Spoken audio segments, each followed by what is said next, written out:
Young girl rushed to ER for head scan after sister curls her hair for church. Alicia Brown Phillips recently experienced what she describes as one of the scariest moments of my life while curling her little sister Gracie's hair. Alicia was curling her little sister's hair for church. She'd been doing so for about 5 minutes when Gracie started to gag. I imagine this wasn't something that happened often. That's when things took a scary turn. Alicia says in her Facebook post, "I asked her if she was going to get sick and she shook her head yes.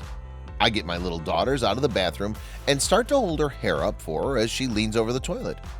30 seconds later, she looks at me. She's extremely pale with blue lips and starts to pass out. Her pupils got really big and I caught her. I start screaming for Dale to come help me. Gracie has a blank stare and look on her face and is completely unresponsive and limp for about a minute.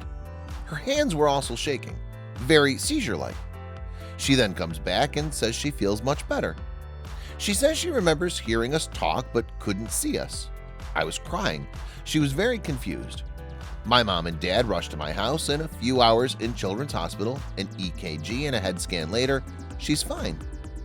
Turns out there's something called hair grooming syncope. Hair grooming syncope, also known as hair combing syncope, is a form of syncope, a fainting disorder, associated with combing and brushing one's hair. It's most typically seen in children aged 5 to 16. I'd never heard about this condition before. I don't think I'm alone in that. Hair grooming syncope typically happens during hair combing, brushing, braiding, trimming, curling, or blow drying, hence its name. These symptoms can be followed by a loss of consciousness and sometimes convulsions.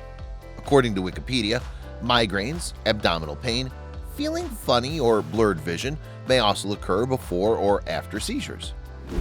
Possible causes of the condition include pain or nerve stimulation on the scalp, or compression of blood vessels or nerves resulting from neck flexion or hyperextension, bending the knee back and forth.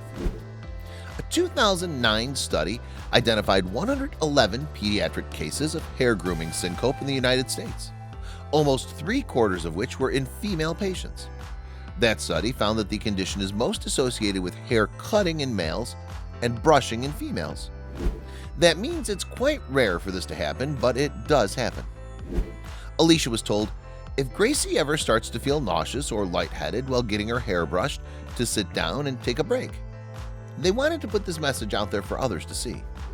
She has these words to share.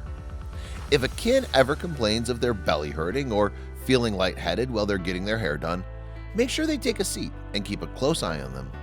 Apparently very rare, but so scary to see it happen. The world is filled with stories going viral every single day. But how many of these sites can you actually follow? We understand that your day should start with positive stories, stories that resonate with you. And so we started JoJo Stories. Our mission is to create meaningful stories that cover everything from animals to anthropology, history to environment and lifestyle. The kind of content you read on our site will be one you'll want to share with your family and friends. We hope you'll join our growing family and be part of our community. Welcome to JoJo Stories. JoJoStories.com.